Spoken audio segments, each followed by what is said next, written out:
Hello and welcome সবাইকে আমার YouTube channel adventure একাডেমির আরও একটা নতুন ভিডিওতে। আমি তোমাদের মেন্টর সৈকত দাস। আর আজকে আমরা শুরু করতে চলেছি। মাধ্যমিক তো শেষ হয়ে গেছে, আর তাহলে কি শুরু করব এবার? কি এরপরে কি করবে তোমরা?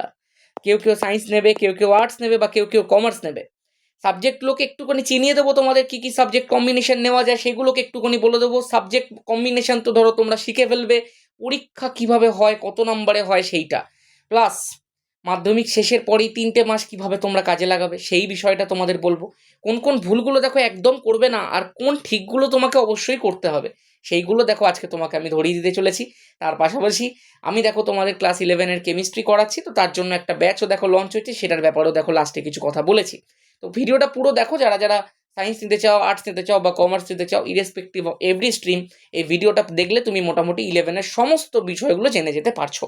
তো চলো আর বেশি দেরি না করে এই ভিডিওটা শুরু করা যাক। তোমাদের তরফ থেকে মাধ্যমিকে যে একটা ওভারওয়েলমিং রেসপন্স আমার কাছে এসছে, সেটার জন্য আমি তোমাদেরকে সবাইকে সবাইকে সবাইকে অনেক অনেক অনেক অনেক ধন্যবাদ জানাচ্ছি। আর আমি ভাই জাস্ট একটা উপলক্ষ মাত্র, তোমাদের ওই যে কষ্টটা, ওই যে স্যাক্রিফাইসটা, ওই যে কিছুদিনের মেহনত, এটাই কিন্তু দেখো তোমার রেজাল্ট নিয়ে এসছে। বাকি সবাই তো দেখো তোমাকে সাহায্য করেছে। তো ঠিক আছে, চলো এই ভিডিওটা দেখো, তারপরে বলো কে কোন সাবজেক্টটা নিতে চাও, কে কোন স্ট্রিম নিতে চাও, সমস্ত কিছু কমেন্ট করে জানাও। ভিডিওটা অবশ্যই লাইক করো, আর যে বন্ধুরা এগুলো সম্পর্কে জানে না তাদের অবশ্যই শেয়ার করো। চলো শুরু করা যাক। আজকের প্রথম যে সেগমেন্টটা আমি রেখেছি সেটা হচ্ছে মাধ্যমিক ভালো হয়েছে বা খারাপ হয়েছে। এই সেগমেন্টটার মধ্যে আমি মেনলি যেটা ডিসকাস করতে চলেছি সেটা হচ্ছে, কিছু ছেলেমেয়ে আমাকে মেসেজ করছে, দাদা পরীক্ষা ভালো হয়নি। আবার কেউ কেউ মেসেজ করছে, দাদা পরীক্ষা হেভি হয়েছে, মোর দ্যান এক্সপেক্টেড নাম্বার পাবো। অনেকে বলছে, দাদা আর একটু যদি আগে তোমার ভিডিওগুলো দেখে নিতাম, আর একটু যদি আগে ভালো করে পড়ে নিতাম, তাহলে হয়তো আজকে তোমাকে এই কথাটা বলতাম না যে পরীক্ষা ভালো হয়নি। কারণ সুযোগ আমি অনেক পেয়েছিলাম, ব্যবহার করতে পারিনি। দেখো, এই প্রত্যেকটা জিনিস সবার জীবনে আসে। তুমি একটা কথা সবসময় মনে রাখবে, কেউ যদি কোনো সময় হেরে যায়, তাহলে সেইটা অ্যাকচুয়ালি সে দুরকমভাবে নিতে পারে। একটা হচ্ছে সে পুরোপুরি রূপে হেরে গেল, আর 2 নম্বর ব্যাপারটা হচ্ছে সে কিছু ভুলগুলোকে শিখে ফেললো। এই ভুলগুলোকে তুমি আর জীবনে কোনোদিন রিপিট করবে না, এটাই তোমার কাজ হওয়া উচিত। তুমি যদি এই ভুলগুলোকে রিপিট না করো, তাহলে তুমি জীবনে একটা বড় জায়গায় যেতে বাধ্য। মনে রাখবে, 12 ফেল করেও অনেকে ইউপিএসসির মতো একটা পরীক্ষা ক্লিয়ার করে দিতে পারে। তাই এত কিছু নিয়ে ভাবার কোনো কারণ নেই। সবসময় খেয়াল রাখবে, মাধ্যমিক জীবনে ফেল করা খুব চাপের ব্যাপার, কারণ 90-এর মধ্যে 15 এত পার্ট মার্কিংয়ের জগতে সবাই পেয়ে যায়। সেই কারণে যেই যেই ভুলগুলোকে তুমি করেছো, যেই যেই জায়গাগুলো তোমার মনে হয়েছে যে রেকটিফাই করা উচিত এবারে, সেগুলোকে করো। উচ্চ মাধ্যমিকটাকে একদম পারফেক্ট বানানোর চেষ্টা করো। এইবার বলি, যাদের মাধ্যমিক খুব ভালো হয়েছে, খুব ভালো কথা, কিন্তু মাথায় রাখবে, ফর্ম যখন থাকে না, মানে এই যে যারা মাধ্যমিক খুব ভালো দিয়েছো, তারা হচ্ছে ক্লাস ছেলেমেয়ে। মনে রাখবে সবসময়, তোমার ফর্ম একটু খারাপ হতে পারে, কিন্তু ক্লাস সবসময় পার্মানেন্ট থাকে। তাই সবসময় চেষ্টা করবে, ধরো তুমি মাধ্যমিকে যে পার্সেন্টেজ নাম্বারটা পাচ্ছ, উচ্চ মাধ্যমিকে যেন তুমি তার থেকে বেশি পার্সেন্টেজ নাম্বার পাও। এমনি কখনো শুনবে না যে মাধ্যমিকের থেকে উচ্চ মাধ্যমিকে কেউ মানে ইচ্ছা করে কম পেয়ে গেছে, বা চেষ্টা করেছে তাও পাইনি। এটা হয় না।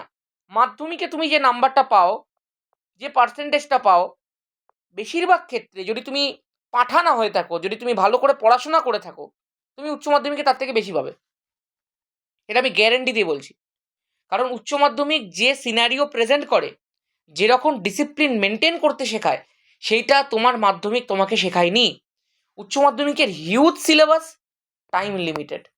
ওই টাইমের মধ্যে হিউজ সিলেবাসটাকে কভার করতে গিয়ে ছেলেমেয়েরা একটা ডিসিপ্লিন ওয়েতে পড়াশোনা শুরু করে দেয়, এবং ওই ডিসিপ্লিনটাই ছেলে মেয়েটাকে একটা বড় রেজাল্ট করাতে সাহায্য করে দেয়। তাই জন্য প্রত্যেকে আটঘাট বেঁধে লেগে পড়বে কিছুদিন পর থেকে নতুন করে একটা জগৎ শুরু করার জন্য, যে জগতে তোমার মাধ্যমিকের মতো এত সুযোগ সুবিধা কিন্তু থাকবে না। ঠিক আছে? তাই মাধ্যমিক ভালো হোক, মাধ্যমিক খারাপ হোক, মাধ্যমিক মাধ্যমিকই ছিল, এবং সেই স্টেজটা তুমি পেরিয়ে ফেলেছো। মাথায় রাখবে, তোমার জীবনের সব থেকে ভালো বছর তোমার জীবন থেকে চলে গেছে। এরপর থেকে শুধুই সংঘর্ষের জীবন শুরু হবে। 11-এ সংঘর্ষ একটু, 12-এ সংঘর্ষ আরও বাড়লো, কলেজ লাইফে সংঘর্ষ আরও বাড়লো, কলেজ লাইফের পরে তো ইনফিনিটি পরিমাণ সংঘর্ষ হয়ে গেল। ইনফিনিটি একটু বেশি বাজে হয়ে গেছে, যাই হোক, ইনফিনিটি পরিমাণ সংঘর্ষ হয়ে গেল। সো এই যে ব্যাপারগুলো, সেগুলো কিন্তু আস্তে আস্তে এবার তোমাকে নিজের মধ্যে আনতে হবে। ঠিক আছে? এইবার এখানে একটা কথা আমার বলার আছে। ব্যাপারটা হচ্ছে যে মাধ্যমিক ভালো হয়েছে খারাপ হয়েছে সব কিছুর উপরে ভিত্তি করে যাদের খুব ভালো হয়েছে তারা পরের দিন থেকে বইপত্র নিয়ে লেগে পড়েছিস, যাদের খারাপ হয়েছে তারা পরের দিন থেকে বালিশের মধ্যে মুখ গুজে পড়ে আছিস, কাঁদছিস বসে বসে। এইসব করে কোনো লাভ হবে না ভাই। এই যে মাধ্যমিকের পরে প্রায় 3 মাসের যে ছুটি পাওয়া যায় না, সেটা তো জীবনে মাত্র 2বার আসে। এই ছুটিটাকে নষ্ট করে ফেলিস না ভাই। তুই মাধ্যমিকে ফেল করে যাবি না, অতটাও খারাপ পরীক্ষা তোর হয়নি। আর যাদের ভালো হয়েছে তারা খুব ভালো এফার্ট দিয়েছিস বলে তাদের ভালো হয়েছে, যাদের খারাপ হয়েছে কিছু না কিছু ল্যাক ছিল বলে খারাপ হয়েছে। তাই নিজেকে ভেঙে ফেলিস না, নিজেকে রেকটিফাই কর, নতুনভাবে ঘুরে দাঁড়া। মনে রাখবি, it's not over until you win. খেলা ততক্ষণ শেষ হয়নি যতক্ষণ না তুমি জিতে যাচ্ছ। তাই জন্য এই 3 মাসের মধ্যে যারা নিজেকে রেকটিফাই করার করে নিতে পারিস, আমি এই ভিডিওর মধ্যে উপায় বলবো কি কিভাবে তুই নিজেকে নতুনভাবে স্কিল করতে পারিস, নতুনভাবে ডেভেলপ করতে পারিস। আর ভাই এই 3টে মাস নষ্ট করিস না, জীবনে যত মজা আছে একটুখানি পারলে করে নেওয়ার চেষ্টা করিস এই 3 মাসের মধ্যে নিজেকে হারিয়ে ফেলিস না, যাতে তুই নিজেকে খুঁজেই না পাস বা নতুন করে দেখতে পাস, ওরকম করিস না। হ্যাঁ, নতুন করে দেখতে পাস, ভালোভাবে যেন পাস, নতুন করে যেন ওই পচাভাবে না দেখতে পেয়ে যাচ্ছে আবার।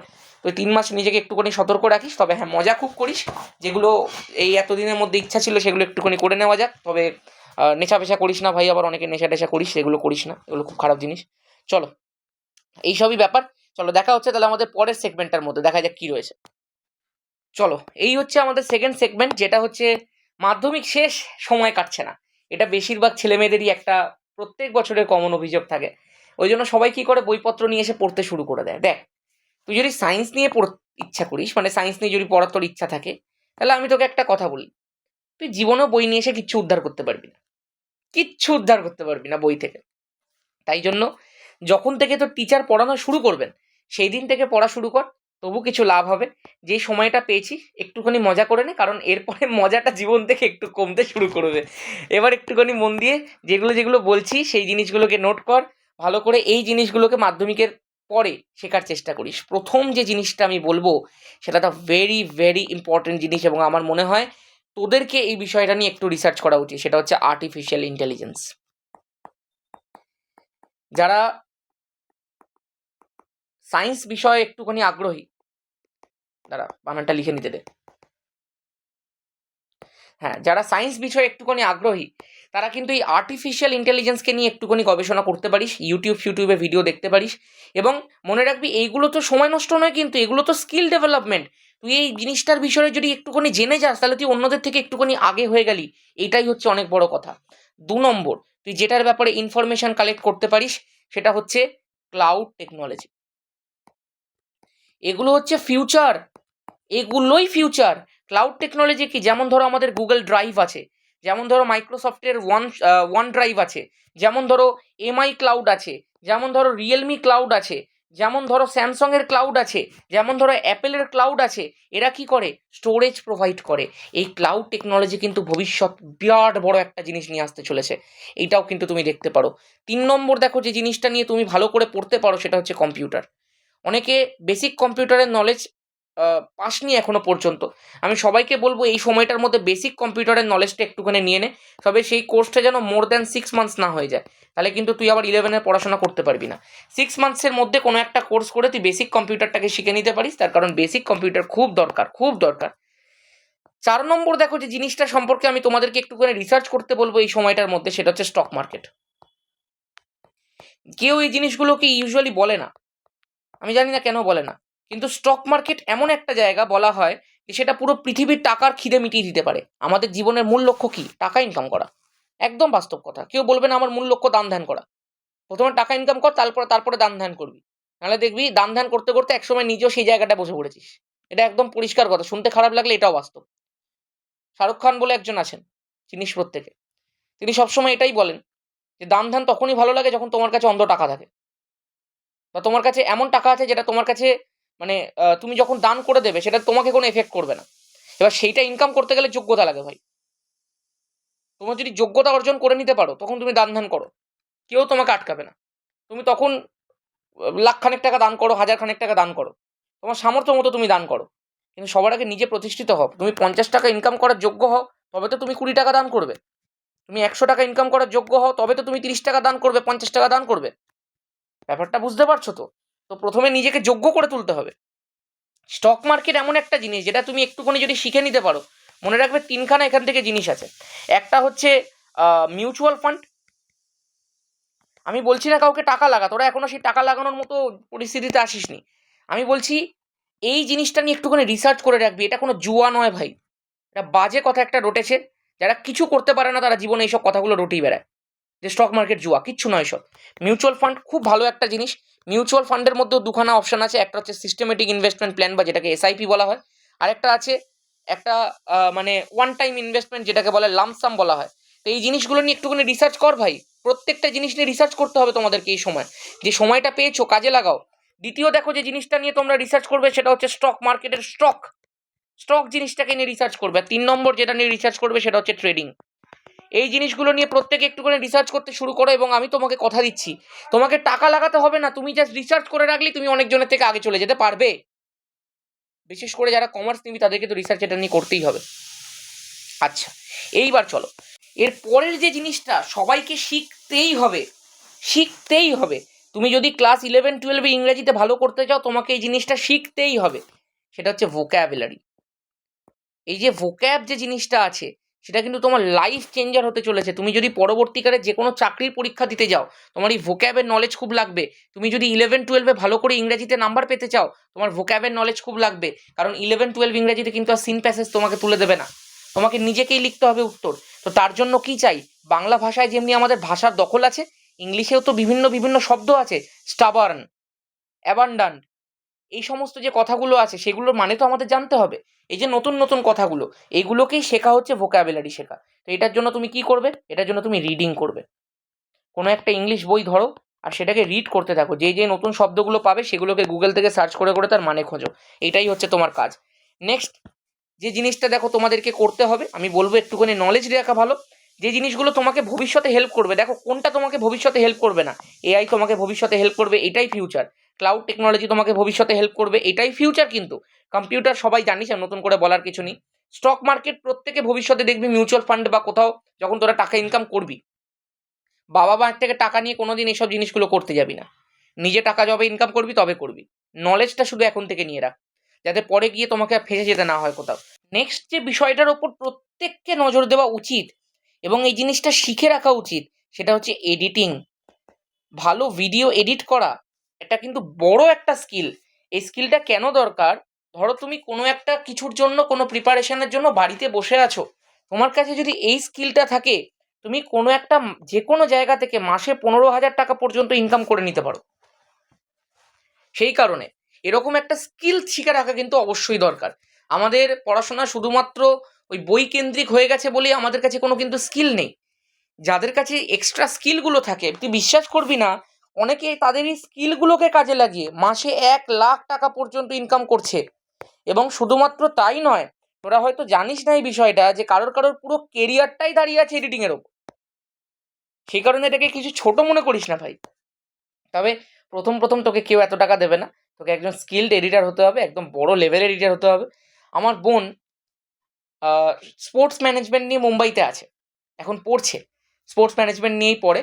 কিন্তু তার পাশাপাশি ও পড়ার পাশাপাশি কলেজে থাকাকালীন ও যেহেতু এডিট খুব ভালো করে করতে পারে ওই জন্য ও একজন ইউটিউবারের, আই থিঙ্ক কোনো একটা ইউটিউব চ্যানেলের জন্য এডিটের কাজ করে, বড় ইউটিউব চ্যানেল। তো সেখান থেকেও মাসে প্রায় 15,000 থেকে 20,000 টাকা ইনকাম করে। এটা বিরাট বড় ব্যাপার, তাই না? এখানে অনেকের মানে সারা মাস খেটে এই টাকাটা ইনকাম হয়, কিন্তু ও অ্যাজ ফ্রিল্যান্স কাজ করে। ফ্রিল্যান্স মানে হচ্ছে যখন কাজ তখন করলো, তারপরে বাকি সময়টা ফাঁকা। তো এটা বিরাট বড় ব্যাপার ভাই। এই জন্যই কিছু এক্সট্রা কারিকুলাম স্কিলগুলোকে শিখে রাখ এই মাধ্যমিকের পরের সময়টার মধ্যে, তাহলে কি হবে পরবর্তীকালে তোর কিন্তু একটু হলেও সুবিধা হচ্ছে। তো দেখা হচ্ছে পরের সেগমেন্টটার সাথে, দেখা যাক কি আছে। দেখো পরের যে সেগমেন্টটা আছে, আমি জানি বেশিরভাগ স্টুডেন্ট এই সেগমেন্টটার জন্য মানে এই ভিডিওটাকে চালিয়েছিল। ব্যাপারটা হচ্ছে যে সায়েন্স, আর্টস নাকি কমার্স, প্রত্যেক বছরের ছেলে মেয়েদের কাছে সব থেকে বড় একটা প্রশ্ন। আমি তোমাকে একটা সিম্পল অ্যান্সার দিই, যেটা তোমার সব থেকে ভালো মনে হয়, যেটা মনে হয় যে তুমি নিলে পরবর্তীকালে তোমার বার্ডেন ফিল হবে না, তুমি সেটা নেবে। অনেকে বলে দাদা আমাকে বাড়ি থেকে প্রেশার দিচ্ছে সায়েন্স নেওয়ার জন্য, বলছে নাকি সায়েন্স না নিলে কিছুই হয় না জীবনে। এটা পুরোপুরি একটা মিথ্যে কথা, একটা বাজে কথা। এমনি কোনো মানে নেই যে সায়েন্স না নিলে জীবনে কিছু হয় না। বরঞ্চ এইটার মানে আছে যদি তুমি সায়েন্সে ভালো না হয়ে থাকো, স্টিল তুমি যদি সায়েন্স নাও, তুমি জীবনে ডুববে। এইটার আমি গ্যারেন্টি দিতে পারি। যারা বাবা মায়ের আমার কথা শুনছেন, আমি করজোরে নিবেদন করছি, আপনি যদি নিজে সায়েন্স পড়ে থাকেন, নিজে পিওর সায়েন্স পড়ে থাকেন, আপনি বিষয়টা জানেন পিওর সায়েন্সের গভীরতা কতটা, কিভাবে সেটা একটা সায়েন্স ভালো না বাসা ছেলে বা মেয়েকে ডুবিয়ে দিতে পারে। তাই জন্য দয়া করে কোনো ছেলে মেয়েকে জোর করে সায়েন্স নেওয়াবেন না। যদি তারা প্রকৃতপক্ষে সায়েন্স নিতে চায়, তবেই যেন তারা সায়েন্স নেয়। হ্যাঁ, এখানটা একটা ব্যাপার আমি বলে রাখি, এই কথাটা কিছুটা সত্যি যে সায়েন্সের রেমিউনেশন কিছুটা বেশি হয়। ধরো একটা সায়েন্সের টিচার একটা সাবজেক্টের জন্য যে চার্জ করতে পারেন, আর্টস কমার্সের টিচার সেটা করতে পারেন না। কিন্তু এটা ভুল কথা যে সায়েন্স না পড়লে তোমার জীবন থমকে যাবে, এইটা সম্পূর্ণ ভুল কথা।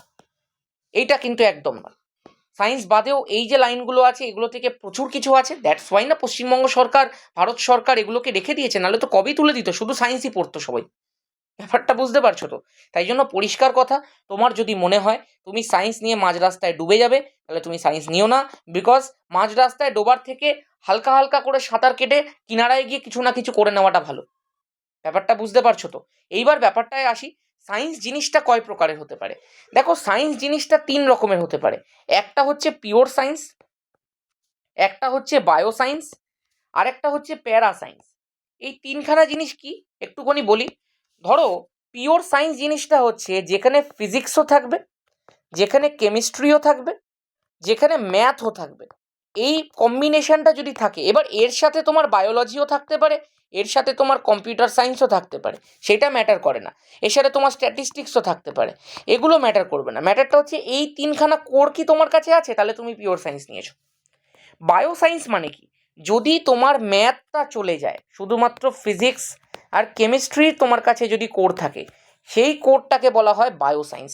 এটার সাথে তুমি বায়োলজি নিতে পারো, এটার সাথে তুমি ইভিএস নিতে পারো, এবং তুমি আরও তারা সাবজেক্ট আছে সেগুলো সব নিতে পারো।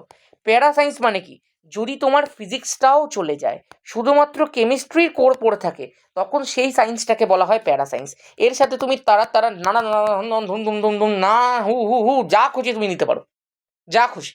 ভূগোলও নেয় অনেকে, অনেকে ইকোনমিক্স নেয়, সবাই নিতে পারে, যা খুশি নিতে পারে। কিন্তু কোর হচ্ছে এইটাই, 3খানা থাকলে একসাথে সেটা পিওর, 2খানা থাকলে বায়ো, 1খানা থাকলে প্যারা। তার মানে কেমিস্ট্রি 3 জায়গাতেই আছে। কেমিস্ট্রি টিচারদের ওয়া ভাই, আমি নিজে কেমিস্ট্রি পড়াই ভাই, কি ব্যাপার ভাই। মানে যারাই পিওর সায়েন্স হোক, প্যারা সায়েন্স হোক, বায়ো সায়েন্স হোক, কেমিস্ট্রির টিচারদের ডিমান্ডই আলাদা ভাই। চলো, এটাই হচ্ছে ব্যাপার। তাহলে সায়েন্স যে 3খানা ব্যাপার সেটা তোমাকে আমি বলে দিলাম। এইবার একটা কথা বলি, যারা ধরো আর্টস নিয়ে পড়তে চাচ্ছ, তাদেরকে আমি একটুখানি আগে বলি। আচ্ছা, প্রথমে একটু একটু ভেঙে ভেঙে বলি বিষয়টা, যে সায়েন্স নিয়ে পড়ে তুমি কি কি করবে। দেখো, তুমি যখন সায়েন্স নিয়ে পড়ছো, তুমি 11-12টা প্রথমেই করে নিচ্ছ। 11-12-এর পরে তোমার কাছে অনেকগুলো অপশনস খুলে যাচ্ছে। মনে রাখবে, সায়েন্স এমন একটা জিনিস যেখান থেকে তুমি যে কোনো দিকে যেতে পারো। সায়েন্স বানান কি লিখে ফেললাম রে।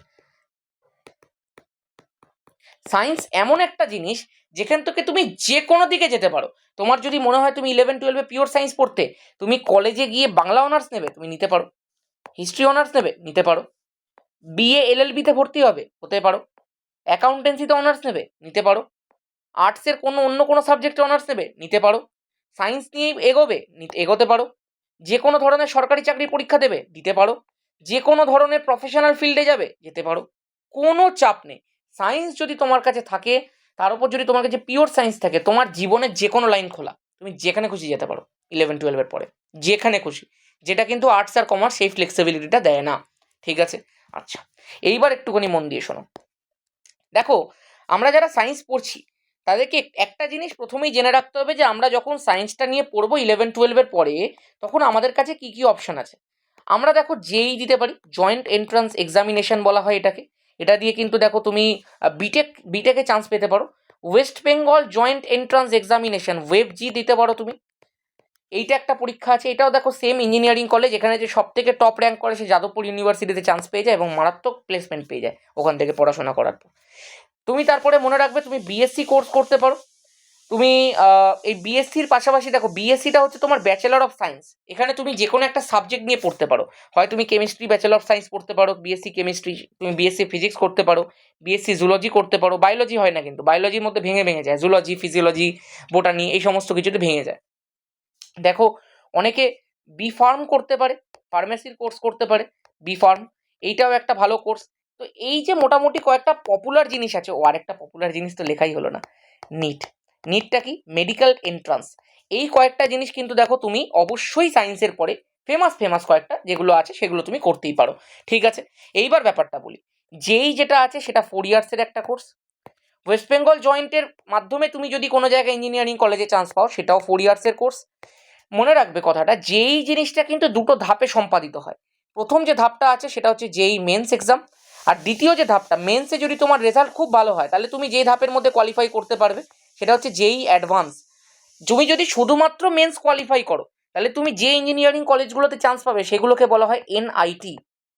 আর তুমি যদি অ্যাডভান্স কোয়ালিফাই করো তাহলে তুমি যে ইঞ্জিনিয়ারিং কলেজগুলোতে চান্স পাবে সেটাকে বলা হয় আইআইটি। এটা যদি স্পেসিফিক্যালি সায়েন্সকে নিয়ে ভিডিও হতো তাহলে আমি তোমাকে এটাকে আলো ইলাবোরেট করতাম, কিন্তু যেহেতু এটা সবার জন্য সেই কারণে এত বেশি ইলাবোরেট করছি না। ওয়েস্ট বেঙ্গল জয়েন্ট দেওয়ার পরে তুমি বিভিন্ন বিভিন্ন কলেজ থেকে বিটেক করতে পারো। বিএসসির মধ্যে দেখো, বিএসসির পরে তোমার কি সুযোগ আছে, বিএসসিও কিন্তু দেখো তোমার 4 ইয়ার্সের কোর্স হয়ে গেছে, আগে 3 বছরের কোর্স ছিল, এখন 4 বছরের করে দিয়েছে। আচ্ছা, বিএসসি করার পরে তুমি এমএসসি করতে পারো, মাস্টার অফ সায়েন্স বলা হয়। সেখানে দেখো তোমার 1 বছর হয়ে গেছে, এখন আগে 2 বছর ছিল। তাহলে মোটামুটি জিনিসটা কিন্তু আলটিমেট সেমই রেখে দিয়েছে। এরপরে তুমি দেখো পিএইচডির দিকে যেতে পারো।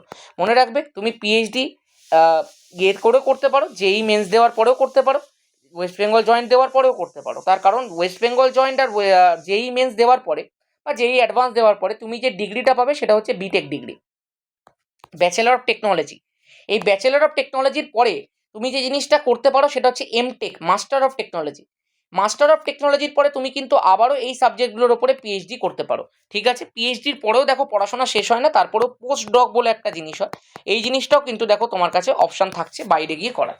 তো এইগুলো দেখো তোমার সায়েন্সের দিক থেকে তো প্রচুর অপরচুনিটি খোলাই আছে। এরপরে দেখো আরেকটা কথা এখান থেকে বলে রাখা উচিত, বি ফার্মেসি যারা করবে তারা কিন্তু ফার্মেসি লাইনের দিকে এগোতে পারবে, এটারও বর্তমানে ডিমান্ড ভালো আছে। নিটের ব্যাপারটা বলি, নিট কিন্তু দেখো একটা মানে লেন্দি কোর্স হয়ে যায়, তার কারণ নিট ইটসেলফ একটা 5 বছরের কোর্স। 5 বছরের কোর্সের পরে তোমাকে এমডি বা এমএস করতে হবে।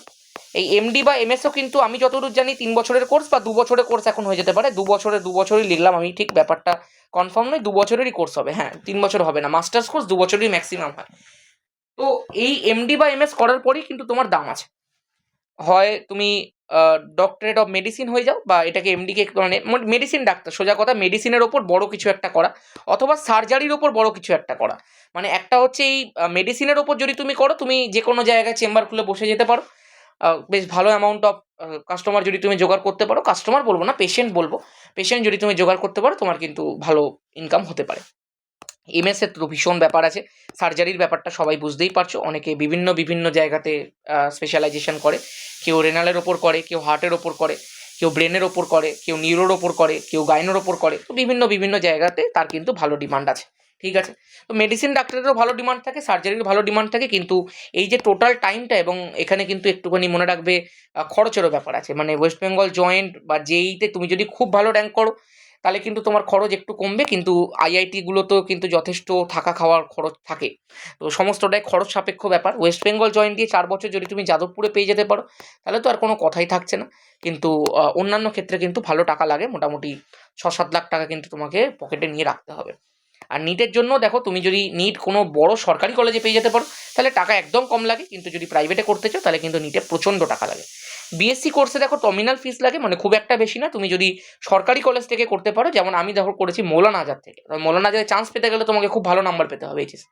তো যদি তুমি মৌলানা আজাদ বা যে কোনো ধরনের, ধরো যাদবপুর বা ধরো প্রেসিডেন্সি, এইসব জায়গাতে চান্স পেয়ে যেতে পারো, তাহলে কিন্তু তোমার অত বেশি ফিস লাগবে না। আমাদের যেমন 1,500 টাকা করে পার ইয়ার ফিস এমনি কিছু একটা ছিল মৌলানা আজাদের, যেটা হয়তো তোমার স্কটিশ চার্চ বা অন্যান্য জায়গাতে 27,000, 26,000, 25,000, আমি এক্স্যাক্ট শিওর নই, বাট এরকম যায় মাঝে মধ্যে। আমি যেহেতু ওই কলেজগুলোতে পড়িনি, তবে গুরুদাস কলেজ কিছু আছে, এমনি অন্যান্য যে কলেজগুলো আছে সেই সেই কলেজগুলোতে কিন্তু তোমার ভালোই ফিস নেয়, মানে 10,000 টাকা, 11,000 টাকা তোমাকে তো ধরে চলতেই হবে, ঠিক আছে। কিন্তু ওয়েস্ট বেঙ্গল গভর্নমেন্টের আন্ডারে যে কলেজগুলো, ডিরেক্ট গভর্নমেন্টের আন্ডারে যেগুলো, সেগুলোতে কিন্তু বেশি টাকা লাগে না, ঠিক আছে। চলো, মোটামুটিভাবে সায়েন্স নিয়ে যে কটা জিনিস করার দরকার ছিল তোমাকে আমি সব কটার ধারণা দিয়ে দিতে পেরেছি। এইবার একটুখানি আমরা চলে যাই আর্টসের দিকে। এইবার আমরা যেটা নিয়ে কথা বলতে চলেছি সেটা হচ্ছে আর্টস এবার দেখো বিষয়টা হচ্ছে আর্টসের বিষয়ে আমার অতটা নলেজ নেই, বাট যেটুকু আমি জানি সেটুকু আমি তোমার সাথে শেয়ার করছি। দেখো আর্টসে কিন্তু পড়তে হয় ভালো অ্যামাউন্টে, মানে আমি বলবো না সায়েন্সের মতো এত হিউজ সিলেবাস আর্টসের মধ্যে থাকে, তা থাকে না।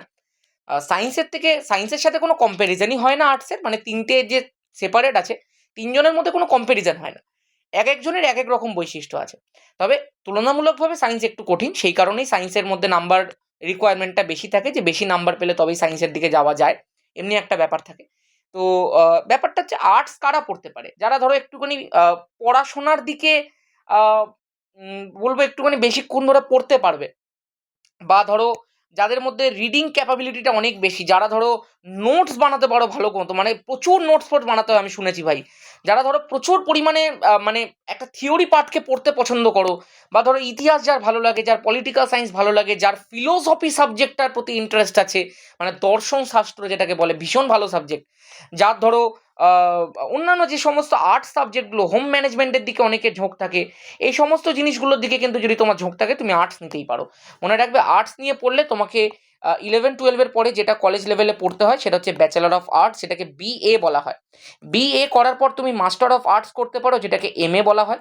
এবং এমএ করার পর তুমি কিন্তু দেখো পিএইচডি সুযোগ পাচ্ছ, সেখান থেকে কিন্তু তুমি কলেজ টলেজে পড়াতে পারছো। তুমি যদি বিএ আর এমএ করার পরে বিএড করে নিতে পারো, তাহলে কিন্তু তুমি যে কোনো হাই স্কুলের মধ্যে অ্যাপ্লাই করতে পারছো। ঠিক আছে। এছাড়াও দেখো তুমি যদি বিএ করার পরে ডিএলএড বলে একটা জিনিস হয়, সে ডিএলএড যদি তুমি করে নিতে পারো, তাহলে কিন্তু দেখো তুমি খুব সহজেই প্রাইমারি এডুকেশনের দিকে যেতে পারছো। মানে প্রাইমারি স্কুলে পড়ানোর জন্য বিএ প্লাস ডিএলএড করতে হয়, হাই স্কুলে পড়ানোর জন্য বিএ প্লাস এমএ করতে হয়, তার সাথে বিএড করতে হয়। যেহেতু আমরা সায়েন্স ব্যাকগ্রাউন্ডে, আমরা এইটুকুই জানি, দেখ সায়েন্সের ক্ষেত্রেও বিষয়টা হয় বিএসসি করার এবং এমএসসি করার পর তুই যদি বিএড করে নিতে পারিস, তাহলে কিন্তু তুই যে কোনো হাই স্কুলের পরীক্ষা দেওয়ার জন্য অ্যাপ্লিকেবল, তুই হাই স্কুলে পড়ানোর জন্য অ্যাপ্লিকেবল। ঠিক আছে। আচ্ছা, ঠিক একই রকমভাবে এই জিনিসটা আর্টসের ক্ষেত্রেও প্রযোজ্য হয়, একই সব সিস্টেম, কোনো চাপ নেই আলাদা করে। এইবার একটা কথা বলি, স্পেশালাইজড কি কি কোর্স থাকে আর্টস নিয়ে পড়লে। দেখো আর্টস নিয়ে পড়ার পর তুমি একটা জায়গা হয় যেটাকে দেখো বলা হয় বিএ এলএলবি কোর্স। এই যে বিএ এলএলবি যে কোর্সটা আছে, এইটার মাধ্যমে কিন্তু তুমি উকিল হতে পারো। এবং এই পরীক্ষাটা কিন্তু দেখো তুমি যদি একটুখানি মানে এই এই যে কোর্সটা তুমি যদি একটুখানি ভালো করে পড়ে নিতে পারো, তাহলে কিন্তু উকিল হয়ে তোমার ভালো অপরচুনিটি আছে ভবিষ্যতে। ঠিক আছে। আরও দেখো যে জিনিসগুলো হয়, একটা হয় যে ব্যাচেলার্স অফ বিজনেস অ্যাডমিনিস্ট্রেশন, মানে বিবিএ। এই যে কোর্সটা আছে, এই কোর্সটা কিন্তু কমার্স স্টুডেন্টরাও করতে পারে, সায়েন্স স্টুডেন্টরাও করতে পারে, আর্টস স্টুডেন্টরাও করতে পারে। এই যে ব্যাচেলার অফ বিজনেস অ্যাডমিনিস্ট্রেশন, এইটা করার পরে তোমাকে এমবিএ করতে হয়। তুমি এমবিএ বিবিএ যদি ভালো করে শিখে নিতে পারো, তবে ভালো কলেজ থেকে করতে হয়, তাহলে কিন্তু তুমি বড় জায়গাতে চাকরি পেয়ে যেতে পারো। এছাড়াও কিন্তু দেখো যে জিনিসটা তোমার কাছে সুযোগ থাকছে সেটা হচ্ছে হোটেল ম্যানেজমেন্ট করা। হোটেল ম্যানেজমেন্ট কিন্তু সবাই করতে পারে, এই জিনিসটাও খেয়াল রেখো। তুমি ভেবো না যে তুমি আর্টস নিয়ে পড়েছো বলে তোমার কাছে এই সুযোগগুলো থাকবে না, সব সুযোগ তোমার কাছে থাকবে। তোমার কাছে দেখো ইভেন্ট ম্যানেজমেন্টের একটা সুযোগ থাকছে, ইভেন্ট ম্যানেজমেন্টও দেখো অনেক নিয়ে এইসব নিয়ে পড়ে, তো তুমি ইভেন্ট ম্যানেজমেন্ট নিয়েও পড়তে পারো। আরেকটা দেখো খুব বড় একটা কোর্স তোমাকে আমি বলছি আর্টস নিয়ে পড়ার ফলে যেটা তুমি পেতে পারো, সেটা হচ্ছে জার্নালিজম। এই জার্নালিজম এবং মাস কমিউনিকেশন যে জিনিসটা আছে, আমি লিখে দিচ্ছি, জার্নালিজম অ্যান্ড মাস কমিউনিকেশন। এই প্রত্যেকটা জিনিস যেগুলো আমি তোমাকে লিখে দিলাম, সেই জিনিসগুলোকে নিয়ে তুমি আজকে থেকেই রিসার্চ করা শুরু করবে, যে এই জিনিসগুলোকে কিভাবে তোমাকে কন্টিনিউ করতে হবে। এই প্রত্যেকটা জিনিস কিন্তু খুব খুব খুব ভালো, এবং এগুলোকে করলে দেখো তুমি জীবনে প্রতিষ্ঠিত হতে পারবেই পারবে, আমি তোমাকে কথা দিচ্ছি, পারবেই পারবে। ঠিক আছে। এছাড়াও দেখো অনেকে ফ্যাশন ডিজাইনার হয়, এটাও একটা দেখো বড় জিনিস। জিএন করে দিলাম, ডিজাইনার করে দিলাম, মানে ডিজাইনার করলাম, ফ্যাশন ডিজাইন করে দিলাম। ঠিক আছে। তো বিভিন্ন বিভিন্ন দেখো তোমাকে আমি লাইন বললাম, আর্টস নিয়ে পড়ার ফলে তুমি এগুলোকে পেতে পারছো। অ্যাপার্ট ফ্রম আর্টসের যে একটা রটানো মানে কথা আছে যে শুধুমাত্র টিচারই হওয়া যায়, তা কিন্তু নয়।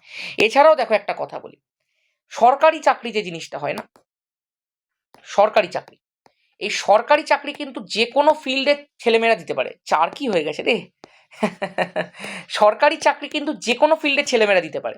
শুধু তোমাকে মনে রাখতে হবে কিছু কিছু সরকারি চাকরি ব্যাচেলার্সের পরে দেওয়া যায়, মানে বিএসসি, বিএ, বিটেক, বা ধরো তোমার বিকম, এই জিনিসগুলো করার পরে তুমি সরকারি চাকরিটা দিতে পারো, এমন কিছু চাকরি থাকে।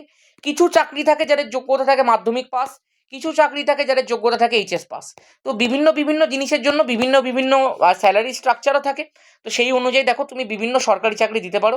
মনে রাখবে মাধ্যমিকে যদি তোমার 60%-এর কাছাকাছি নাম্বার থাকে তাহলে তুমি সেফ জোনে আছো। এইচএসে যদি তোমার 60% অ্যাভাব নাম্বার থাকে তুমি সেফ জোনে আছো। ব্যাচেলার্সে যদি তোমার 60% নাম্বার থাকে তুমি সেফ জোনে আছো। এই পার্সেন্টেজ নাম্বার থাকলে তুমি যে কোনো সরকারি চাকরি কিন্তু নিজের এলিজিবিলিটি অনুযায়ী দিয়ে দিতে পারছো। ঠিক আছে, নো ম্যাটার তুমি বিএসসি পড়েছো, তুমি বিএ পড়েছো, তুমি বিটেক পড়েছো, তুমি অনার্স নিয়ে পড়েছো কি অনার্স নিয়ে পড়োনি, কোনো ম্যাটার করবে না। তুমি সরকারি চাকরি যে কোনো ফিল্ড থেকে থাকলেই তুমি দিতে পারবে। শুধু তোমার কাছে একটা ব্যাচেলার ডিগ্রি আর 60% নাম্বার থাকতে হবে। ঠিক আছে, চলো তাহলে মোটামুটি তোমাদের কাছে এইটুকু পরিষ্কার যে কোনো তেমন ভেদাভেদ নেই। একটা দেখো এখানে বলতে পারি আমি, WBCS বলে একটা পরীক্ষা হয়, ওয়েস্ট বেঙ্গল সিভিল সার্ভিস পরীক্ষা।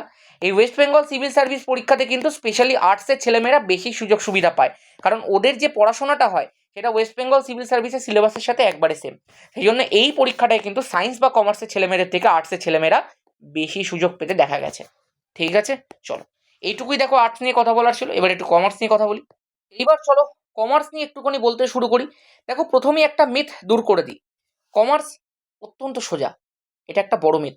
11-12 লেভেলে কমার্স যেহেতু বেসিকভাবে শেখানো হয়, সেই কারণে 11-12 লেভেলে কমার্সটা একটু সোজা বলে মনে হতে পারে। অন্যান্য সাবজেক্টের তুলনায় 11-12-এর ছেলেমেয়েরা যারা কমার্স নিয়ে পড়ে তারা দেখবে নাম্বারটা একটু বেশি পায়। ধরো কেউ মাধ্যমিকে 700-র মধ্যে, আমি এমনি চোখের সামনে দেখেছি, ধরো 700-র মধ্যে সে 351 পেয়েছে, উচ্চ মাধ্যমিকে দেখা যাবে 500-র মধ্যে সে 420-র ওপরে পেয়েছে। এমনি হতেই পারে, কারণ সে কমার্স নিয়ে পড়েছিল। কারণ কমার্সের 11-12 লেভেলটা অনেকটা সোজা হয়, এটা মানতে সবাই বাধ্য। যারা কমার্স নিয়ে পড়েছে তারা প্রত্যেকে মানবে এটা। এবার যে একবারে পড়াশোনা করেনি তার থেকে আমি কিছু শুনতে পছন্দও করবো না। এবার মন দিয়ে একটুখানি ভালো করে ব্যাপারটা শোনো, যে কমার্স নিয়ে 11-12 তো পড়লাম, কিন্তু তারপরে কি? তারপরে তুমি 12-এর পরে বিকম অনার্স নিতে পারো। বিকমে ধরো অ্যাকাউন্টেন্সিতে তুমি অনার্স নিতে পারো। কমার্সের যদি তোমাকে সাবজেক্টগুলোর ব্যাপারে, কারণ কমার্সের সাবজেক্ট ইউজুয়ালি সবাই জানে না, অ্যাকাউন্টেন্সি পড়তে হয়, কস্ট ট্যাক্স বলে একটা সাবজেক্ট থাকে সেটা পড়তে হয়, ল অ্যান্ড অডিট বলে একটা সাবজেক্ট থাকে সেই জিনিসটা পড়তে হয়, বিজনেস ম্যানেজমেন্ট বা যেটাকে বলা হয় মেবি বিজনেস স্টাডিজ বলে একটা সাবজেক্ট থাকে সেই জিনিসটা পড়তে হয়। আর কি কি সাবজেক্ট থাকে, accountancy, cost tax, law and audit, business studies, এগুলোই দেখো একটা কোর্স স্ট্রাকচার। মানে আমি যে স্কুলের মধ্যে পড়তাম সেই স্কুলের মধ্যে এই 4খানা সাবজেক্ট দিত আর কি। এছাড়াও দেখো হ্যাঁ ইকোনমিক্স থাকে, ইকোনমিক্স একটা সাবজেক্ট হয়। কমার্স নিয়ে ম্যাথ নেওয়া যায়, হ্যাঁ সায়েন্সের ম্যাথ, ঠিকই শুনেছো, সায়েন্সের ম্যাথ নেওয়া যায় কমার্সে। তো এই জিনিসগুলো দেখো তোমার সাবজেক্ট চয়েসের মধ্যে থাকে। তুমি দেখো অ্যাকাউন্টেন্সি তোমাকে নিতেই হবে, কস্ট ট্যাক্স তোমাকে নিতেই হবে, ল অ্যান্ড অডিট আর বিজনেস স্টাডিজের মধ্যে হয়তো কিছু একটা অর ফর কিছু থাকে, ল অ্যান্ড অডিট বা বিজনেস স্টাডিজ বা এমনি হতে পারে ইকোনমিক্স ল অ্যান্ড অডিটের মধ্যে কিছু একটা অর থাকে, এমনি কিছু একটা। সো এই জিনিসগুলো তুমি নিতে পারো। আর হয়তো ইকোনমিক্স বিজনেস স্টাডিজ বা কিছু একটাতে এরকম কিছু একটা অর থাকে, বুঝতে পারলে তো? তো সেই জায়গাতে তুমি অর থাকে, কিন্তু তোমার স্কুল অনুযায়ী ভ্যারি করে সেটা। কোনো কোনো স্কুলের মধ্যে কোন কোন সাবজেক্ট দেয় রুটিন অনুযায়ী ভ্যারি করে, যে এইচএস এর রুটিন কীভাবে ফেলে। তো মোটামুটি আমি তোমাকে সাবজেক্টগুলোর নাম বলে দিলাম, আমি কমার্সের বিষয়ে অত ডিটেলসে জানি না, ওই জন্য আমি বলতে পারবো না বিষয়গুলো যে কী কী সাবজেক্ট দেয়। চলো এইবার যেটা সব থেকে বড় প্রশ্ন চলে আসে, যে হোয়াট আফটার 12 কমার্স, আমি কমার্স নিয়ে ক্লাস 12 পাস করার পর কি করতে পারি? তাহলে আমি একটু লিখি এই জায়গাটা, ধরো ফিউচার বলে লিখলাম।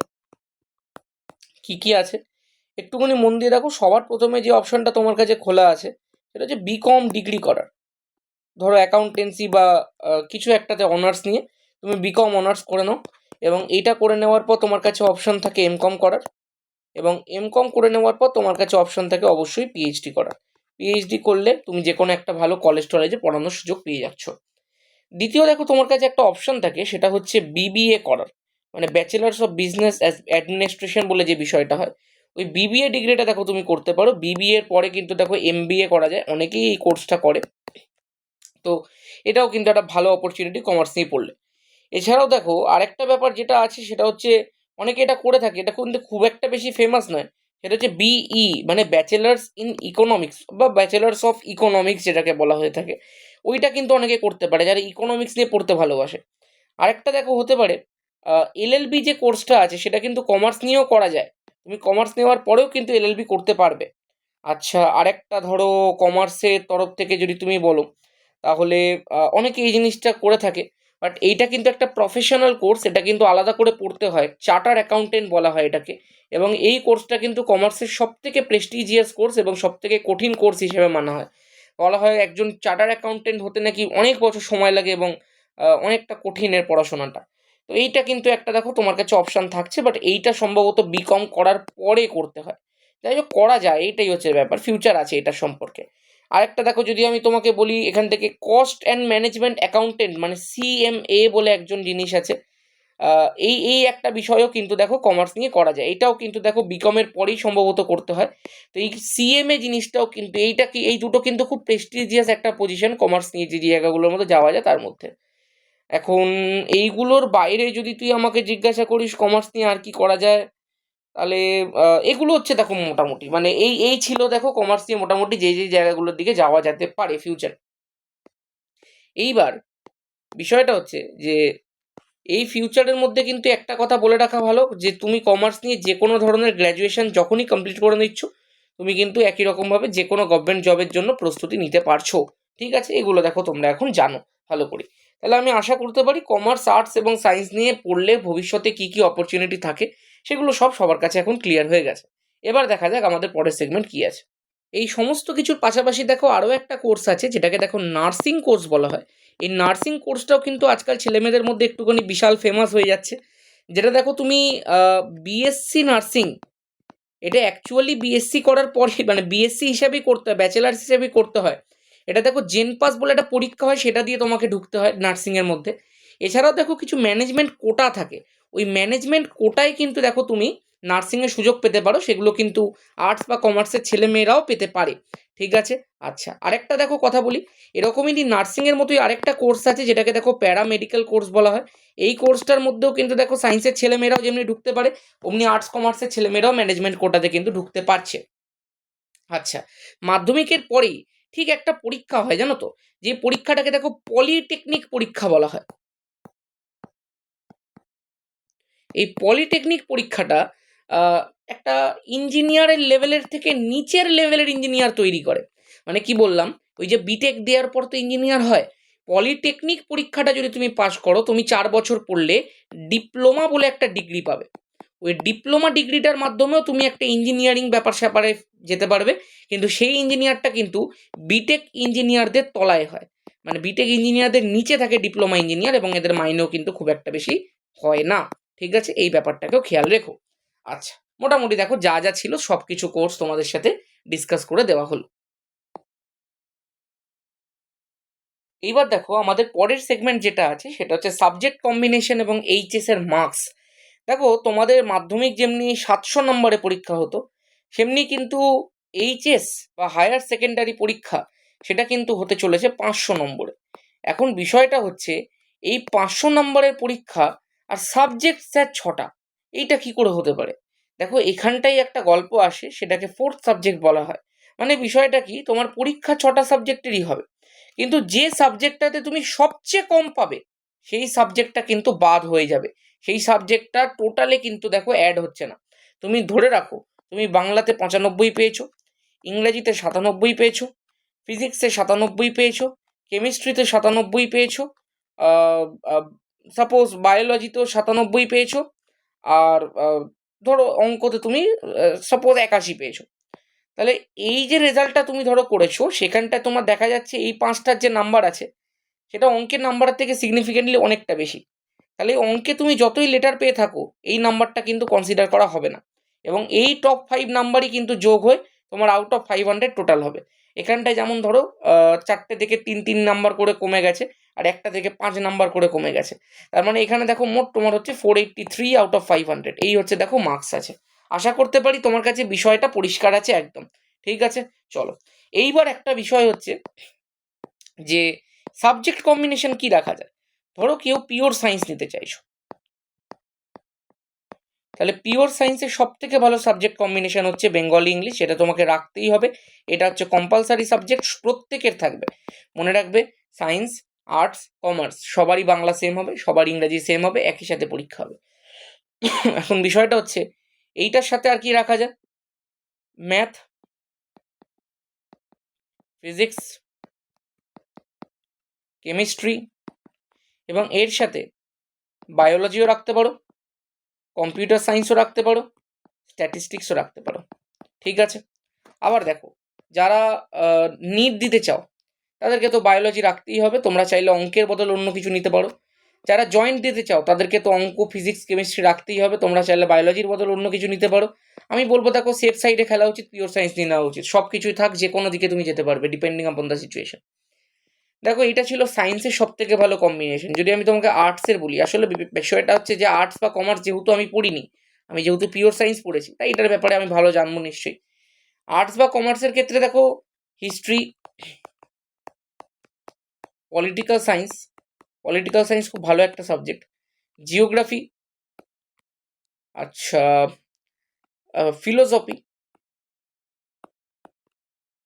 এই চারখানা সাবজেক্ট দেখো অনেকে নিয়ে থাকে। প্রচুর ডিমান্ড আছে এই চারখানা সাবজেক্টের এবং খুব ভালো ভালো সাবজেক্ট এগুলো, along with Bengali and English. আর যদি তুমি আমাকে জিজ্ঞাসা করো কমার্সের সাবজেক্ট কী কী আছে, তো কমার্সের সাবজেক্ট দেখো আমি তোমাকে বলি, বেঙ্গলি ইংলিশ তো আছেই, এর সাথে ধরো অ্যাকাউন্টেন্সি, কস্ট ট্যাক্স, তার সাথে আছে বিজনেস ম্যানেজমেন্ট, তার সাথে আছে ল অ্যান্ড অডিট। এই ল অ্যান্ড অডিটের জায়গায় বা বিজনেস ম্যানেজমেন্টের জায়গায় কোনো কোনো স্কুলের মধ্যে হয়তো বিজনেস ম্যানেজমেন্টের সঙ্গে ইকোনমিক্সের একটা অর রাখে, কোনো কোনো স্কুলে ল অ্যান্ড অডিটের সাথে ম্যাথসের একটা অর রাখে, বা কিছু একটা এমনি অর থাকে। তো আমি তোমাকে একটা আইডিয়াল সাবজেক্ট কম্বিনেশন বললাম যে এইগুলো দেখো ছেলেমেয়েরা নেয় এবং এগুলো দেখো বেশি ফেমাস। তোমার স্কুলের মধ্যে যেই যেই সাবজেক্ট কম্বিনেশন তোমাকে অ্যালাউ করবে তুমি সেগুলো নিতে পারো। আসলে এটা পুরোটাই ডিপেন্ড করে যে এইচএসের রুটিন কীভাবে ফেলছে। ধরো ল অ্যান্ড অডিটের সঙ্গে একই দিনে ম্যাথসের পরীক্ষা আছে, তাহলে একটা ছেলে মেয়ে যে কোনো একটা নিতে পারবে, হয় ল অ্যান্ড অডিট নিতে পারবে, না হয় ম্যাথস নিতে পারবে। এই কারণে এটা তোমাকে একবার দেখে নিতে হবে। আমি যেমন পিওর সায়েন্সের তোমাকে যেটা বলে দিলাম সেটা একদম কনফার্ম, মানে তুমি এই কম্বিনেশন তুমি রাখতে পারবে, কোনোটার সাথে মিল হবে না, ঠিক আছে। এমনি দেখো আর্টসের এই কম্বিনেশনটা অনেকে রাখে, কমার্সে এই কম্বিনেশনটা অনেকে রাখে। তা তোমরা দেখো ডিপেন্ডিং আপন দ্য সিচুয়েশন কম্বিনেশনসগুলোকে কিন্তু বেছে নিতে পারছো। কিন্তু যাই করো বেঙ্গল ইংলিশ কিন্তু সবারই থাকবে এবং সেটাকে কিন্তু পড়তেই হবে। খেয়াল রেখো বেঙ্গল ইংলিশের নাম্বার কিন্তু অ্যাড হওয়াটা মাস্ট, ঠিক আছে। চলো চলো আমাদের ভিডিওর যে লাস্ট সেগমেন্ট সেখানে দেখো আমরা চলে এসেছি এবং তোমাদের প্রত্যেকেই দেখো বলেছিলে যে দাদা একটা 11-এর জন্য অনলাইন কোর্স শুরু করো। দেখো অফলাইন পড়ানোর পাশাপাশি আমি কিন্তু বিগত 2 বছর ধরে অনলাইন পড়ানোর সাথেও যুক্ত আছি। তো যার ফলে অনলাইন কোর্স শুরু করাটা আমার কাছে কিন্তু খুব একটা বেশি বড় ব্যাপার নয়।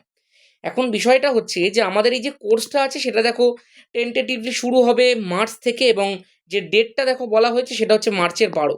এটা কিন্তু পুরোটাই একটা টেন্টেটিভ ডেট, মানে এই ডেটের মধ্যে শুরু হওয়া উচিত যদি স্টুডেন্ট সংখ্যা একদম যথেষ্ট ঠিকঠাক হয়ে যায়, তাহলে কিন্তু মার্চের 12 তারিখ থেকে তোমাদের ক্লাসগুলো শুরু হয়ে যাবে। এখন বিষয়টা হচ্ছে কোর্সটার সম্পর্কে যারা জানো না তাদেরকে একটুখানি বলে দিই যে এখানে দেখো লাইভ ক্লাস করানো হবে, যে লাইভ ক্লাসটা দেখো পুরোপুরিভাবে অনলাইন হবে এবং সেই লাইভ ক্লাসের যে রেকর্ডেড ভার্সন আছে সেই রেকর্ডেড ভার্সনটাও কিন্তু দেখো অ্যাভেলেবেল থাকবে। এখন এই রেকর্ডেড ভার্সনটা কিভাবে দেখবে, এটা দেখো ইউটিউবে আমি আনলিস্টেড অবস্থাতে আপলোড করব। আনলিস্টেড করে দেওয়া মানে এটা পাবলিকরা অ্যালাউ করতে, মানে পাবলিকরা দেখতে পাবে না, যাদেরকে লিঙ্কটা শেয়ার করা হবে শুধুমাত্র তারাই দেখতে পাবে। আমার দেখো একটু কথা চলছে একটা বড় বেঙ্গলি মিডিয়ামের অ্যাপের সঙ্গে, যদি আমার সেটা সাকসেসফুল হয়ে যায় তাহলে তোমাদের ক্লাসটা সেই অ্যাপের মধ্যেই হবে, আর না হলে যেমনি করে আমি বলেছি সেইভাবে তো ক্লাস হচ্ছেই। এখন এই যে recorded classes will be available সেটাও একটা দেখো বড় ব্যাপার আছে। এখানে দেখো যে ফি স্ট্রাকচারটা রাখা হয়েছে সেটাও সবার কথা ভেবে খুব লিমিটেড রাখা হয়েছে। যদি কেউ মাসে মাসে ফিস দিতে চাও তাহলে তার 500 টাকা পার মান্থ ফিস পড়বে। তোমার পড়াশোনার সমস্ত দায়িত্ব আমি নিয়ে নেব। এই যে একটা সাবজেক্ট, এই যে কেমিস্ট্রি, সেটার মধ্যে তুমি যেটা করাবো সেইটুকু করলেই হবে, বাকিটা আমার দায়িত্ব, আমি বুঝে নেবো। তোমাকে নাম্বার পাওয়ানোর দায়িত্ব আমার, বাকিটা তুমি আমার ওপর ছেড়ে দাও। এইটুকু দেখো আমি তোমাকে কনফার্ম করতে পারি যে যে সিস্টেমে তোমাকে পড়ানো হবে, যেভাবে পড়ানো হবে, তাতে তোমার ওই সাবজেক্টটা পুরোপুরি রূপে ক্লিয়ার হয়ে যাবে। তোমার ক্লাস 11 বোর্ডসের থেকেও একটু হায়ার লেভেলে আমি দেখো বিষয়গুলোকে কিন্তু তোমাকে করিয়ে দিচ্ছি। এখন একটা কথা এখানে অবশ্যই বলে রাখাটা উচিত যে আমাদের যে প্রত্যেকটা ধরো ক্লাস হলো, সেই ক্লাসের ঠিক পরে একটা 10 মার্কসের ডেলি প্র্যাকটিস পেপার তোমাদের কাছে যাবে, যেটার মধ্যে 10খানা প্রশ্ন থাকবে ওই ক্লাস রিলেটেড। তোমরা ওই ক্লাসটা করে নেওয়ার পরেই ওই 10 মার্কসের পরীক্ষাটা দিয়ে দিচ্ছ উইদিন 30 মিনিটস। 30 মিনিটসের মধ্যে তোমার কাছে দেখো ওটা একটা অ্যান্সার শিট যাবে, তুমি ওখান থেকে চেক করে নিতে পারছো তোমার কতগুলো ঠিক হয়েছে। শুধু এটাই নয়, এর পাশাপাশি প্রত্যেকটা চ্যাপ্টার কমপ্লিট হওয়ার পরে কিন্তু একটা চ্যাপ্টার কমপ্লিশন টেস্ট থাকবে, যেটা দেখো তোমাদের প্রপার ইভ্যালুয়েট করে আমি তোমাদেরকে ওই দেখো তোমরা পরীক্ষাটা দেবে, তারপরে সেই খাতাটাকে স্ক্যান করে আমাকে পাঠাবে উইদিন আ সার্টেন টাইম। সেই খাতাটাকে দেখো আমি পুরোপুরিভাবে চেক করবো এবং সেটা তোমাদের আবার রিসেন্ড করবো উইথ চেক অবস্থায়, ইন চেক অবস্থায়। তো তারপরে কি হবে দেখো, এরকমভাবেই একটা মান্থলি টেস্ট আমরা অর্গানাইজ করবো প্রত্যেক মাসের শেষে। ওইটাও দেখো স্ক্যান করে তোমরা আমাদের পাঠাবে। সেই খাতাটাকে আমরা পুরোপুরি রূপে ইভ্যালুয়েট করবো এবং তোমাকে আবার চেক করে পাঠিয়ে দেবো। তো এরকম একটা ব্যবস্থা দেখো আমি করবো তোমাদের জন্য। এইটুকু বলতে পারি যে তোমার ওই একটা সাবজেক্টের পুরো দায়িত্ব আমি নিয়ে নিলাম, এর বাইরে আমি আর তেমন কিছু কথা বলতে চাই না, বাকিটা আমি সব বুঝিয়ে দেবো তোমাদের ক্লাসের সময়। তোমরা এইটুকু আমার ওপর চোখ বন্ধ করে ভরসা করতে পারো যে সাবজেক্টটা তোমার রেডি হয়ে যাবে। বিগত কয়েক বছর ধরে এই জিনিসটা হয়ে আসছে এবং তুমি যে কোনো ওল্ড স্টুডেন্ট থেকে জিজ্ঞাসা করতে পারো, যে কোনো জায়গা থেকে যদি তোমার পরিচয় থাকে কারোর সাথে তুমি খোঁজ নিয়ে নিতে পারো। একটু ফিসগুলো বলে দিই। মান্থলি ফিস দেখো 500 টাকা পার মান্থ রাখা হয়েছে।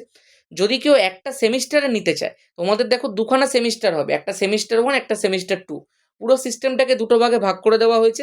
আগে দেখো সায়েন্সের পরীক্ষা হতো 70 নম্বরে, এখন সেই 70 নম্বরটাকে 35+35-এ ভাগ করে দেওয়া হয়েছে।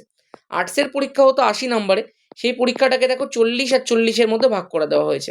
মনে রাখবে একটা কথা, সায়েন্সের ম্যাথসের পরীক্ষা কিন্তু 80 নম্বরে হয়, স্ট্যাটিস্টিক্সের পরীক্ষা কিন্তু 80 নম্বরে হয়, বাকি ফিজিক্স, কেমিস্ট্রি, বায়োলজি সেই সমস্ত কিছু কিন্তু 70 নম্বরে হয়ে থাকে। ঠিক আছে? আচ্ছা, বাংলা, ইংলিশ সেই সব কটা সাবজেক্ট কিন্তু 80 নম্বরই হয়ে থাকে। এই কথাটা কিন্তু খেয়াল রাখো। এবার একটা কথা বলি, তোমার মনের মধ্যে আরও একটা প্রশ্ন আসতে পারে যে স্যার 80 নম্বরে বা 70 নম্বরে পরীক্ষা হলো, বাকিটা কি? সায়েন্সের বাকিটা থাকে প্র্যাকটিক্যাল, 30 মার্কসের প্র্যাকটিক্যাল থাকে। আর অঙ্কতে দেখো 20 মার্কসের প্রজেক্ট থাকে। আর আর্টসের কিন্তু দেখো সব সাবজেক্টেই 20 নম্বরের প্রজেক্ট থাকে। বাংলা ইংলিশেও কিন্তু দেখো 20 নম্বরের প্রজেক্ট থাকে। তাহলে এই মিলিয়ে দেখো পুরো 100 নম্বর কভার করা হয়। এইবার বিষয়টা একটুখানি বলে নিই, কেউ যদি সেমিস্টার ওয়াইজ ফিস দিতে চাও 6 মাসের জন্য, তাহলে 6 মাসের জন্য তাকে 2500 টাকা পে করতে হবে, যেটা কিন্তু তোমার প্রত্যেক মাসে পে করার থেকে একটু হলেও কমবে। প্রত্যেক মাসে তোমাকে 500 করে পে করতে হচ্ছিল, কিন্তু যদি তুমি 6 মাসের একসাথে দাও তাহলে সেটা পড়ছে 417 টাকা পার মান্থ। এবার কেউ যদি পুরো কোর্সটা একবারে নিতে চায়, মানে 12 মাসের কোর্স, মার্চ থেকে শুরু করে ফেব্রুয়ারি 2026 পর্যন্ত, তাহলে তাকে পে করতে হবে মাত্র 4000 টাকা, যেটা কিন্তু তার পড়ছে, এটা সব থেকে সাশ্রয়ী কোর্স এবং যেটা পড়ছে দেখো 333 টাকা পার মান্থ। এরকম কিন্তু একটা সুযোগ আমার মনে হয় না অনলাইনে এর আগে এত ভালো জায়গার মধ্যে তোমাদের কেউ দিয়েছে বলে। তার কারণ দেখো, যে আমি তো চোখ বন্ধ করে তোমাকে একটাই কথা বলতে পারি, সাবজেক্টটা দায়িত্ব আমার, বাকিটা আমি সবটা বুঝে নেবো, আর কিচ্ছু তোমাকে ভাবতে হবে না। তোমার যা করানোর দরকার, যেভাবে করানোর দরকার, যা যা যা যা করতে হবে সব আমি করবো।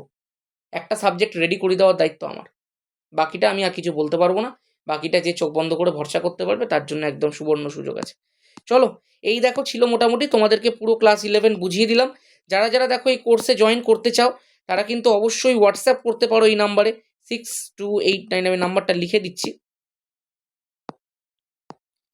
6289360364। তোমরা আমাকে এই নাম্বারে হোয়াটসঅ্যাপ করো, আমি তোমাদেরকে আমার হোয়াটসঅ্যাপ গ্রুপের লিঙ্কটা দিয়ে দেবো, সেখানটায় জয়েন হবে এবং জয়েন হয়ে দেখো তোমরা এই পুরো প্রসিডিওরটা কমপ্লিট করে দিও। তোমরা যে যেরকমভাবে কোর্সটাকে নিতে চাও সেই ফিসটা মোটামুটি মার্চের 5 তারিখের মধ্যে আমি ক্লোজ করে দেবো। মার্চের 5 তারিখের মধ্যে ফিসটা পে করে দিও, আর তারপরে আমরা 12 তারিখ থেকে মোটামুটি শুরু করার একটা চেষ্টা করব। সেটা দেখা যাক, যদি স্টুডেন্ট ভর্তি হতে হতে 10 তারিখ হয়ে গেল, সবাই ধরো 10 তারিখের মধ্যে ভর্তি হচ্ছে, তখন সেটা একটু পিছিয়ে যেতে পারে। বাকি দেখো এমনি মোটামুটি প্ল্যান আমাদের পুরো রেডি আছে। ঠিক আছে, তাহলে এই ছিল দেখো আজকের ভিডিও। আমি আশা করতে পারি 11-এর ব্যাপারে তোমাকে অনেক কিছুই দেখো শিখিয়ে দিলাম। তোমরা যদি আরও কিছু জিজ্ঞাসা থাকে তোমার মনের মধ্যে, তুমি দেখো কমেন্ট সেকশনে অবশ্যই বলতে পারো, আমি সেগুলোর অ্যান্সার অবশ্যই দেবো। ঠিক আছে, প্রত্যেকের সাথে দেখা হচ্ছে খুব তাড়াতাড়ি। একটা দেখা যাক, যদি মিট আপ ফিট আপ কিছু প্ল্যান করা যায়। আমি যেই জায়গায় যাব, আমি কিছু জায়গায় ঘুরতে ঘুরতে যাবো এর মধ্যেখানে, যদি সেই জায়গায় কিছু স্টুডেন্ট থাকে তাদের সাথে অবশ্যই দেখা হবে। আর এমনি যারা যারা ধরো এবারে মাধ্যমিক দিলি তাদের সাথে একদিন বসা হবে অবশ্যই। সেটা ইউটিউব লাইভ হোক বা গুগল মিট হোক, সবার সাথেই একদিন বসবো। আর এমনি আর কি, চ্যানেলটাকে সাবস্ক্রাইব করে রাখিস। যারা যারা ধর আর্টস কমার্সে চলে যাচ্ছিস তাদের সাথেও ডেলি একটা যোগাযোগ হয়তো থাকবে না, কিন্তু দেখা দেখা যাক কোনোভাবে যদি কোনো যোগাযোগ করা যায় সবার সাথে একটা মিট আপের মাধ্যমে বা ইউটিউব লাইভের মাধ্যমে, তাহলে তো খুব ভালো হয়। আর এমনি যারা যারা আমার কাছে পড়ছিস তাদের সাথে তো গুগল মিটের রেগুলার কথা হতেই থাকবে, সেটা নিয়ে দেখো কোনো সমস্যা নেই। আর বাকি এমনি সব ঠিক আছে, প্রত্যেকের মাধ্যমিক ভালো হয়েছে। আমার কাছে অনেক অনেক অনেক মেসেজ করেছিস তোরা, ওভারওয়েলমড এই ব্যাপারটার জন্য যে সব কমন এসছে, সব কমন এসছে, সব কমন এসছে। সো এটাই দেখো মাধ্যমিকের পরে আমাদের প্রথম ভিডিওর মাধ্যমে কথা। তো আশা করছি প্রত্যেকে মাধ্যমিকের পরে সময়টা ভালো করে কাটাবি এবং যে যে বিষয়গুলো বললাম সেগুলোর দিকে খেয়াল রাখবি। প্রত্যেকে ভালো থাকিস, সুস্থ থাকিস। বেস্ট অফ লাক পরের জীবনটার জন্য।